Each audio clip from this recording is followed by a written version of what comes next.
Շատ լավ շարադրված, հոսանքի լարերը կտրել, ավտոբուսները վառել, եկել ավտոբուսներից եք խոսում, այդ ավտոբուսները դուք պետք է վառեիք, դուք ինչ գործ ունեք այդ ավտոբուսների ներսում, տուգանում են, չեն տուգանում, ինչ են անում, դուք այդ մարդկանց պետք է վառեիք ախր, եկել է տուգանքի մատերիալ եք սարքում, մարդկանց խորովածացու էին սարքում ասենք, եկել է ասպա բան էիք սարքում, մարդկանց տուգանքի մատերիալ, իդեպ մի հետաքրքիր փաստ սիրելի քաղաքացիներ, ըստ պարոն Մամեջանյանի իշխանությանը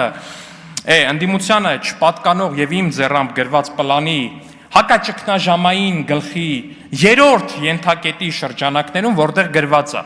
ինչ անել եթե ձերբակալվի առանցքային դերակատարներից մեկը կետ համար 1 միանգամից վերաուղղել ակտիվ ուժերը դեպի եվրոպական եւ ռուսական խորհրդարաններ այսօր Իշխան Սաղաթելյանը գնացել է Բրյուսել հանդիպումներ ունենալու եվրոպական խորհրդարաններում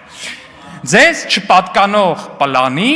հակաճգնաժամային գլխի երրորդ ենթակետի շրջանակներում